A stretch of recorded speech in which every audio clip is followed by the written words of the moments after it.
ঘুড়ি উঠছে, আমি ওটা ধরবই।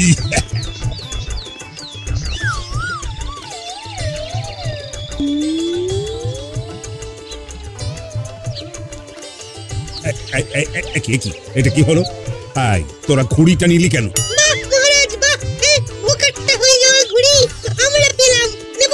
কিন্তু আমি তো ঘুড়িটা আগে দেখেছি।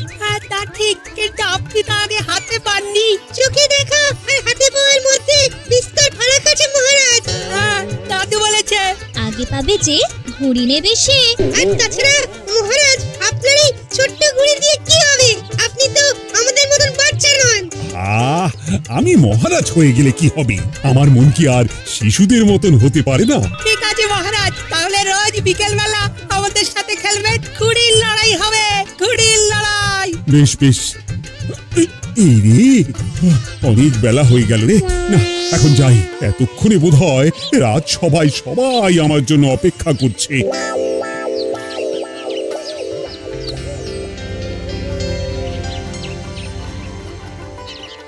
দূর দূর, এত বেলা হয়ে গেল, মহারাজ এখনো এলো না। মনে হয় আর আসবেন না। আমি বাবা বাড়ি যাই।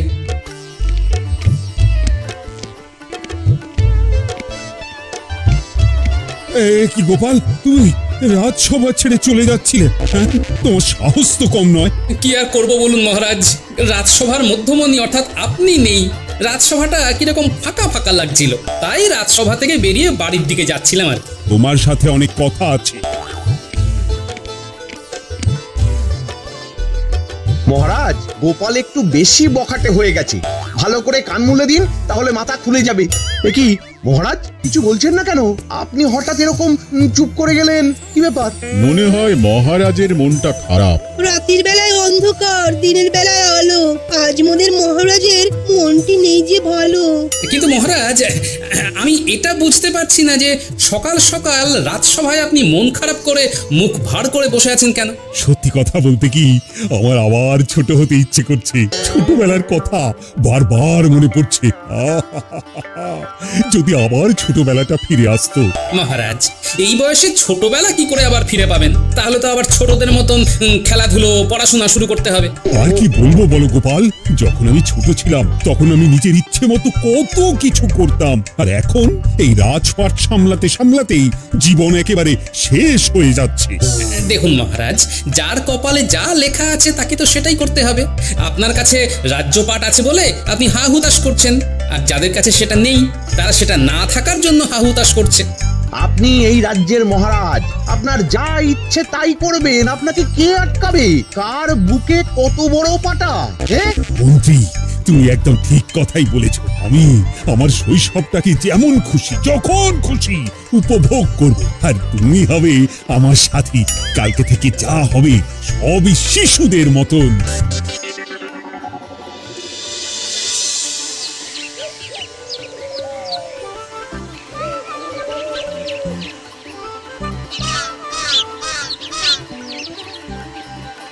দাদু, দাদু, কিছু পয়সা দাও তো। কেন রে গুলটে, কি হলো রে? পয়সা দিয়ে তোরা কি করবি? ঘুড়ি কিনবো দাদু, আমার ঘুড়িটা ছিঁড়ে গেছে। বেশ, এক কাজ কর, আমি তোকে একটু বেশি করে পয়সা দিচ্ছি। মহারাজকে একটা ঘুড়ি কিনে দিয়ে দিস। সকাল থেকে না তোদের মতো হাবভাব শুরু করেছেন। ঠিকই বলেছ দাদু, মহারাজ তো আজকে আমাদের ঘুড়ির পেছনে সকালবেলায় দৌড়াচ্ছিলেন। কিন্তু মহারাজ হন বা যেই হন, ভোকারটা ঘুড়ি আমরা হাতছাড়া করিনি। ওই কর, এই করেই রাজ্যটা রসাতলে যাক। প্রাপ্ত মনস্ক হলেন না এখনো।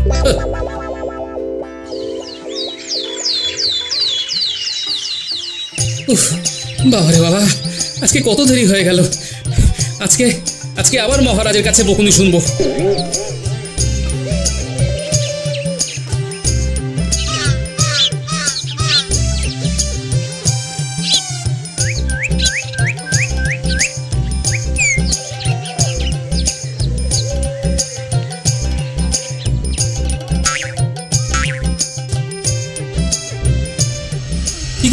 কোথায় সব লোকজন? কোথায়? রাজসভাতে একদম ফাঁকা। এটা রাজসভা না মরুভূমি, কিছুই তো বুঝতে পারছি না। কেউ নেই, কেউ নেই। আরে হেয়ালি করছো কেন বাবা? বলোই না, সবাই কি কর্পূরের মতো উধাও হয়ে গেল নাকি? আরে না না গোপাল দাদা, সবাই আজকে অন্য জায়গায় রাজসভার আলোচনা করছে। অন্য জায়গায়? আমাদের তো একটাই রাজসভা, পুরো কৃষ্ণনগরে একটাই রাজসভা। এটা ছেড়ে আবার গেল কোথায়? আজ রাজসভা কাছেই উত্তরের পুকুর ঘাটে বসেছে, তাই সভাসদরা সব ওখানেই গেছে। মহারাজ, মন্ত্রীমশাই, সভাকবি, সেনাপতি, বিজ্ঞানী সবাই ওখানেই বসেছে। তাহলে আর কি করা যাবে, পুকুরেই যাই।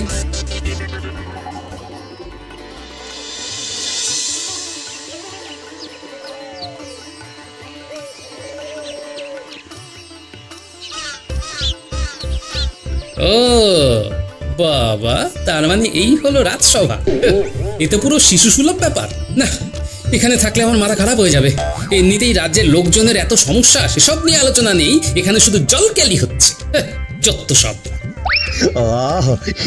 মহারাজ, মহারাজ বেশ মজা হচ্ছে বলুন। হ্যাঁ, আমার দারুণ আনন্দ হচ্ছে, কেমন একটা জল থই থই ব্যাপার। ধুর, কি বিরক্তিকর, এইভাবে রাজসভা হয়?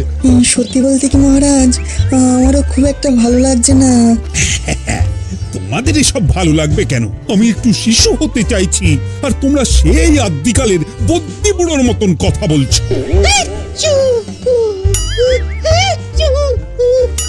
ঠান্ডা গেছে লেগে, অনেক জল ঘটা হলো, আমি গেলাম ভেগে।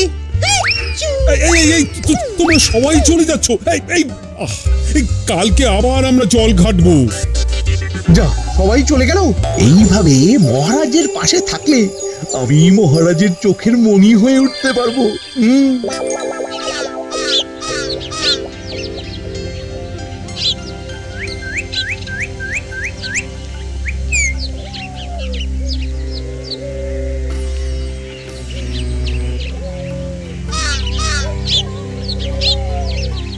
আরে আপনারা আসুন আসুন আসুন। বিপদে পড়ে তোমার কাছে ছুটে এলাম। কি বিপদ? ঠান্ডা লেগে আমার এখন নাক হয়েছে বন্ধ। দিনের পর দিন এভাবে চললে মিলবে না আর ছন্দ। মহারাজের কুষ্ঠিতে তো এখন গ্রহ নক্ষত্রের দ্বন্দ্ব। ও গোপাল, তুমি আমাদের বাঁচাও। দিনের পর দিন এরকম জলের মধ্যে যদি রাজসভা চলে, তাহলে আমাদের কঠিন জ্বর হয়ে যাবে। কারণ রোজ রোজ যদি সারা দিন ধরে ওই গলা সমান পুকুরের জলে দাঁড়িয়ে সবার কাজ করতে হয়, তাহলে আমাদের শয্যাশায়ী হতে খুব বেশি দিন লাগবে না। আমাকেই আমার বানানো পচন খেয়ে থাকতে হবে। আচ্ছা পণ্ডিত, আগামীকাল কি তিথি? আগামীকাল তো অমাবস্যা। বাহ, ঠিক আছে। তোমরা কালকের দিনটা একটু কষ্ট করে নাও, তারপরে আমি দেখছি কি করে তোমাদের বাঁচানো যায়। অনেক ধন্যবাদ গোপাল।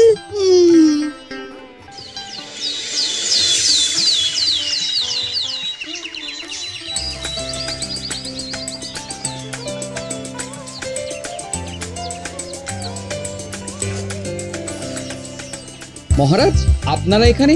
হ্যাঁ, কি হয়েছে? তোমাদের কি দরকার? মহারাজ, আপনার যে জমিটাতে আমরা ভাগ চাষ করছিলাম, ওখানে আজ সকালে এসে দেখি কে আপনার পুরো জমির চারিদিকে বেড়া দিয়ে ঘিরে দিয়েছে। ও সব জমি জায়গা নিয়ে ভাবতে চাই না, আমি এখন শিশু। তোমরাও জলে নেমে পড়ো, একটু জল থই থই খেলবো। এ কি করছেন মহারাজ? আপনার কি মাথা খারাপ হয়ে গেল নাকি? কি বললে কুটি বাবা? তুমি কি বললে? আমি পাগল? আরে আমি এখন শিশু রাজা। দেখেছো, কেউ খেলতে রাজি হলো না। এদিকে গোপাল পালিয়ে পালিয়ে কাটাচ্ছে।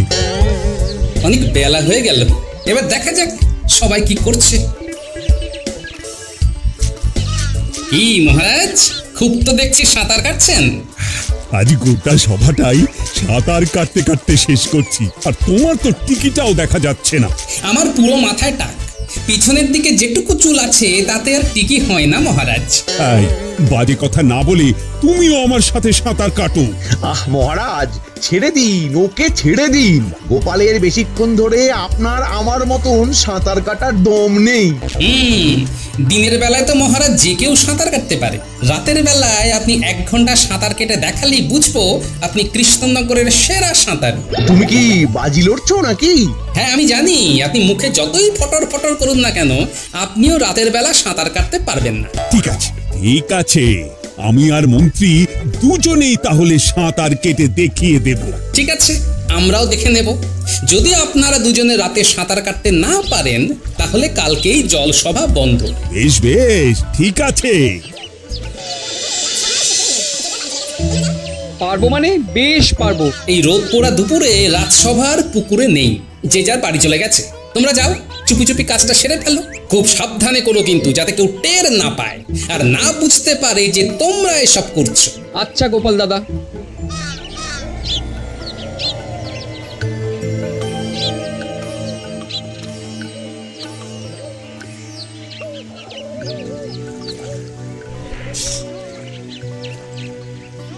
আশেপাশে কেউ নেই, চল চল কাজ শুরু করি। চলো চলো।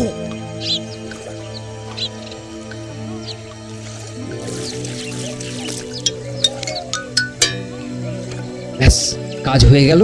এবার রাতে মজা হবে। চল চল।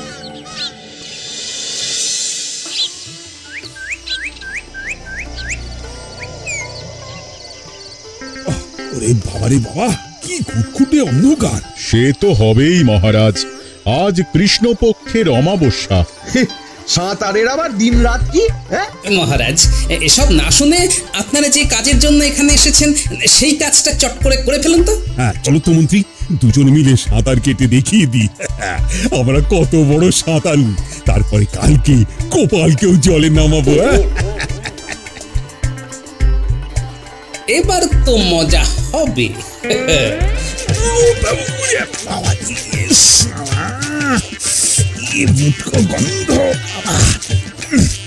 ও মহারাজ, পুকুরে কি এসব? বাবারে বাবা, কি পচা গন্ধ। অন্ধকারে তো কিছু বুঝতেও পারছি না। কি মোটকা গন্ধ রে। বাবারে, আপনারা সাঁতার কাটতে পারবেন না বলে এসব কথা বলছেন। মহারাজ, আপনি কি সত্যিই অভিনয় করছেন? আপনি যদি সাঁতার না কাটতে পারেন তাহলে আমরা কি করে সাঁতার কেটে রাজসভায় বসবো? তা বিশ্বাস না হলে তুমি নিজে এসে সাঁতার কাটো না। আমি নিজে সাঁতার কাটবো তো কখনো বলিনি। মন্ত্রী মশাই, আপনি একবার ডুব দিয়ে দেখুন না, খুব তো বড় বড় বুকুনে দিচ্ছিলেন। ইস, পুরো পচা গোবরের গন্ধ। ইস, এই আমি এখানে নেই, আমি এখানে আর নেই, আমি চাই। যা চলে গেল, তাহলে আমিও চাই। এখনই বাড়ি গিয়ে স্নানাগারে আবার স্নান করতে হবে। তাহলে সভাসদগণ, আগামীকাল থেকে জলসভা বন্ধ, স্থল সভা শুরু, কেমন? উফ গোপাল, কি খেল দেখালে! আমাদের আমাদের বাঁচালে।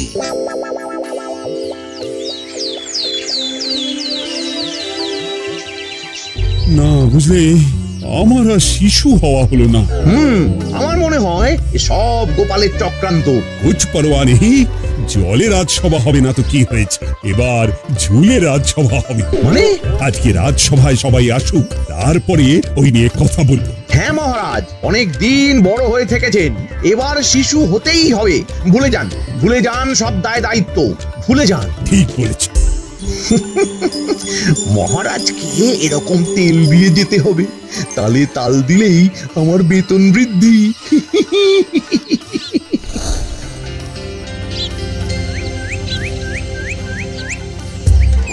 এই তো আবার আমরা নিজেদের জায়গায় ফিরে এসেছি। কি বলুন, সবার ভালো লাগছে তো? না, ভালো লাগছে না। তোমার কাছে বাজি হেরেছি মানে এই নয় যে আমি শিশু হতে পারবো না। জলে রাজসভা হবে না, কিন্তু ডালে রাজসভা হবে। মানে ডালে? গাছের ডালে? হ্যাঁ হ্যাঁ, তালে তালে, ডালে ডালে, দুলে দুলে, ঝুলে ঝুলে। উমা, কি বিপদ! এভাবে রাজসভা হয় নাকি? পড়ে গেলে তো মরে যাব। কিচ্ছু হবে না। চলো সবাই আমার সাথে বাগানে এসো।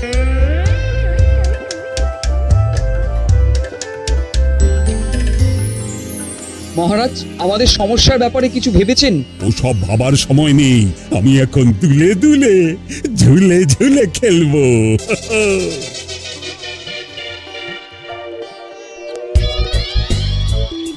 মহারাজ দেখুন, আমি গাছে ঝুলতে রাজি আছি, কিন্তু গাছে উঠতে মন্ত্রী মশাইকে সাহায্য করতে হবে। ঠিক আছে ঠিক আছে, মন্ত্রী, তুমি গোপালকে গাছে উঠতে সাহায্য করো। এ কি আমি? হ্যাঁ হ্যাঁ তুমি। আমাদের রাজসভার সবাই গাছে চড়বে। ইয়ে মানে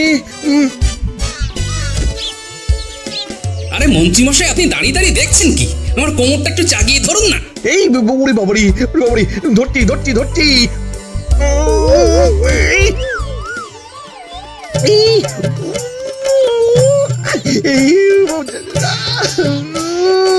মরে গেলাম, কোমরটা ভেঙে গেল রে। ওরে বাবারি, কোমরটা ভেঙে গেল গো। যা, এবার তো আমার খাটনি বেড়ে গেল। চলুন চলুন মন্ত্রী মশাই, চলুন, আপনার সেবা শুশ্রূষা করতে হবে, চলুন।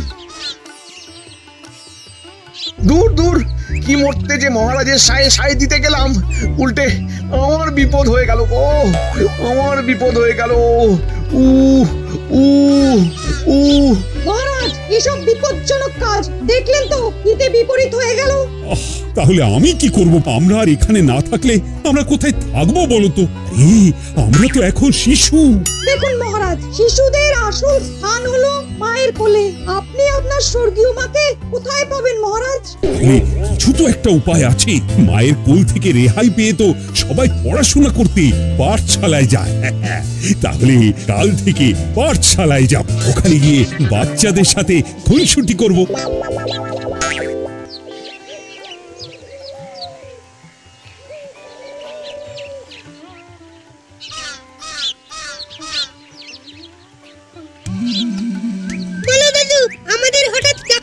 শোন, আমাদের মহারাজ তো এখন রীতিমতো শিশু সুলভ আচরণ করছেন, রাজ্যের ভালোর কথা ভাবছেন না। ওনার এখন একটাই উদ্দেশ্য, শিশু সুলভ আচার আচরণ, ব্যাস, আর উনি কিচ্ছু চাইছেন না। তা আমাদের কি করতে হবে বলো দাদু? বেশি কিছু না, তোদের পাঠশালায় বা খেলার মাঠে যদি তোদের পিছনে কেউ লাগে, তাহলে তাদেরকেও আমরা মজা দেখিয়ে দিই। কেউ যদি বুনো উল হয়, আমরাও তাহলে বাঘা তেঁতুল। সাবাস, কার নাতি দেখতে হবে তো। এই তুমি ওদের কি কুশিক্ষা দিচ্ছ বলো তো? না না, কোনো কুশিক্ষা নয়। একটা কথা মনে রাখবে, কাঁটা দিয়েই কাঁটা তুলতে হয়। মানে এখানে কাঁটা? এই কাঁটা তোলার কি সম্পর্ক? ও তুমি বুঝবে না, তুমি যাও, ভাত বাড়ো, আর ওদের জন্য বাড়ো। আজকে বাচ্চাগুলো আমার সাথেই খাবে, বুঝলে? বলো দাদু, আমাদের কি করতে হবে বলে ফেলো। শোন, আগামীকাল আমাদের মহারাজ তোদের পাঠশালায় আসবে, আর তোরা তখন এই ব্যাপার, এই সব তো আমাদের বাহাতের খেলা।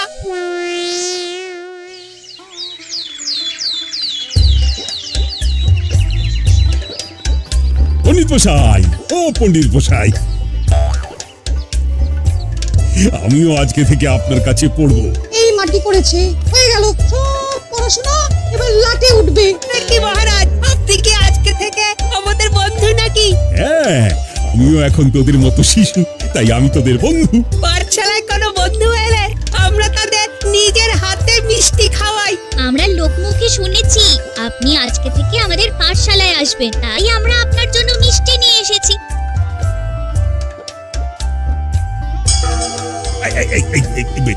এটা কি করলি? এটা কি করলি? ভুল হয়ে গেছে বন্ধু। এসব ভুল হয় কি করে? হ্যাঁ, আমি এই রাজ্যের রাজা। কি একটু আগেই তো বললে যে তুমি আমাদের বন্ধু, এখন অন্য কথা বললে তো চলবে না। চুপ, একদম চুপ। পণ্ডিত, তুমি ওদের কিছু বলো। থাক, কিছু বলতে হবে না, তুমি পড়ানো শুরু করো। তাহলে আমরা আটের নামটা পড়ছিলাম।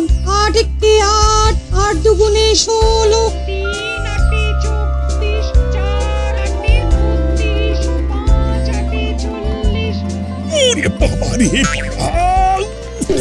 চলে গেল রে, সারা শরীর একেবারে চলে গেল। কি পাঠশালায় পিঁপড়ে এলো কি করে? আমরা নিয়ে এসেছি। ওরে বাবা রে বাবা, কি অত্যাচার!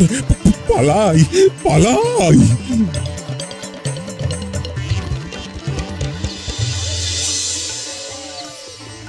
মহারাজ, আপনার সারা শরীরে পিঁপড়ে যেভাবে কামড়েছে তা সারতে বেশ কয়েকদিন সময় লাগবে।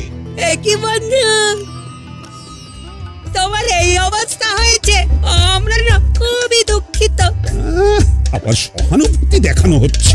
গুলটে, বন্ধুত্বের মধ্যে ওই দুঃখিত ধন্যবাদ এইসব বলতে নেই। বন্ধু, তোমার জন্য আমরা চাক ভাঙা মধু নিয়ে এসেছি। শুধু তাই নয় মহারাজ, ওরা কি একটা পরিকল্পনা করেছে। হ্যাঁ, একটা নতুন পরিকল্পনা করেছি। কি পরিকল্পনা? এই যে চাক ভাঙা মধু নিয়ে এসেছি। শুনেছি বন্ধুর সঙ্গে বন্ধুর মধুর সম্পর্ক হয়, তাই তোমাকে মধু খাওয়াবো, আর খাওয়াতে গিয়ে হাত কাঁপাবো, সারা গায়ে চারিদিকে ছড়িয়ে যাবে, আর তারপরেই পিঁপড়ের মতন মৌমাছি আসবে। ওরে বাবারে, না না না, একদম নয়। তাহলে কথা দিন, আপনি আজকে থেকে আর শিশু রাজা হয়ে থাকবেন না, সকলে রাজা হবেন। মহারাজ, আমাদের সমস্যার ব্যাপারে কিছু ভেবেছেন? এই তো আমি সুস্থ হয়ে উঠেই দেখছি।